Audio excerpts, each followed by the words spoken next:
Bonjour à toutes et à tous. Alors, pour compléter le petit document que je vous avais donné pour pouvoir accéder au Drive, au vu donc des difficultés que certains ont pu avoir, je vous le fais en version vidéo. Nous voici donc devant la page Google que vous aurez donc vous aurez placé devant votre écran. Nous allons aller directement maintenant haut à droite sur Connexion. Donc, nous allons savamment cliquer sur Connexion et vous avez devant vous un carré sur lequel vous allez devoir mettre votre adresse mail, elle est déjà indiquée ici, curlitplugestel@gmail.com, et vous mettrez ensuite le mot de passe en cliquant donc sur cette partie-là et vous indiquerez Gam Jesus que vous avez déjà vu donc sur votre mail. Vous appuyez sur connexion et vous arrivez donc sur une nouvelle page Google et vous allez vous placer ensuite avec votre flèche sur le damier qui est devant vous là. Vous cliquez sur le damier et vous aurez à votre disposition donc plusieurs logos. Vous allez cliquer sur le logo Drive et automatiquement vous arrivez donc sur le Drive de la chorale avec à votre droite. Donc, je vous explique. Donc, le rectangle nouveau, ça c'est quand vous voulez faire un nouveau dossier qui va ressembler à celui-ci. Nouveau dossier. Ici, c'est quand vous voudrez partager avec quelqu'un d'autre. Et ici, donc, c'est la corbeille. Hop, si vous voulez vous débarrasser de quoi que ce soit. Mais, cette corbeille n'est réservée qu'au webmaster, c'est-à-dire moi. Ensuite, voici donc les 4 entrées qui existent actuellement. Vous avez l'entrée actualité. Vous cliquez donc rapidement 2 fois de suite, voilà, très rapidement sur actualité, et vous avez donc les dernières partitions qui seront utilisées donc ou qui sont actuellement utilisées par nous donc pour nos répétitions. Au Salutaris Hostia, vous cliquez à nouveau clic gauche 2 fois et vous arrivez donc par exemple sur le dossier au Salutaris Hostia où vous avez les partitions en version Word ou PDF. Voilà, les petits logos PDF et Word. Et vous avez les enregistrements par voix, alti, basse, soprane et ténor. Pour refermer le dossier, vous avez une petite flèche en haut à gauche. Voilà, vous suivez bien.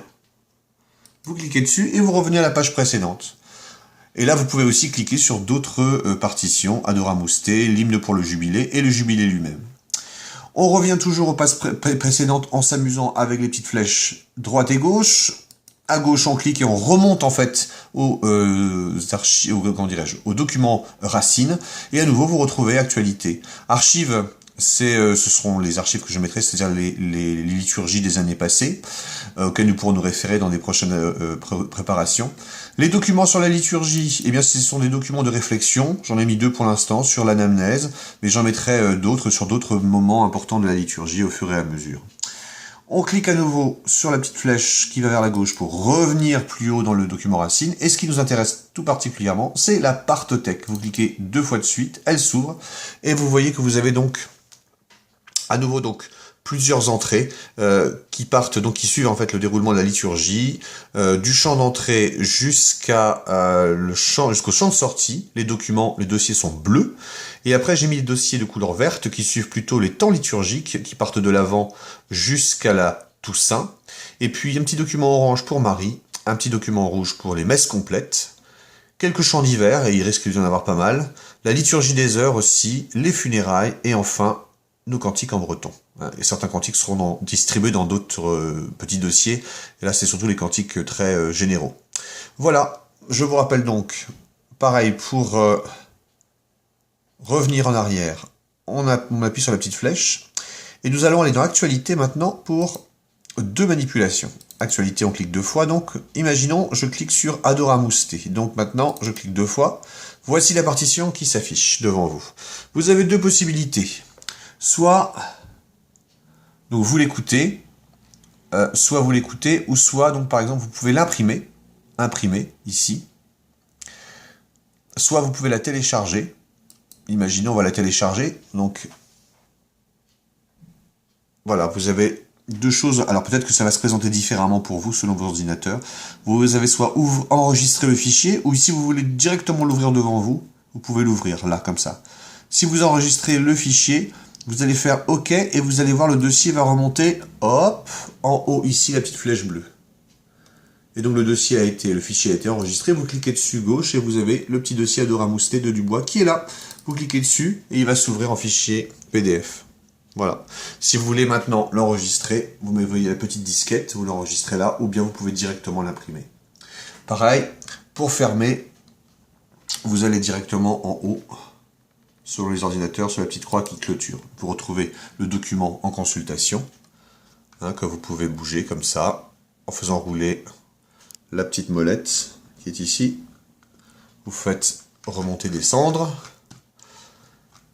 Et voilà. Et par la suite, eh bien pareil, toujours la flèche de gauche pour revenir au document précédent. Voilà. On revient au document précédent. Là, je suis allé tellement vite que je suis revenu à Google. Voilà. Voilà donc pour le Drive. A priori, c'est pas très difficile. Il faut pratiquer, pas avoir peur. Il peut rien vous arriver, ça ne vous explosera pas la figure. Voilà. Bonne manipulation, amusez-vous bien.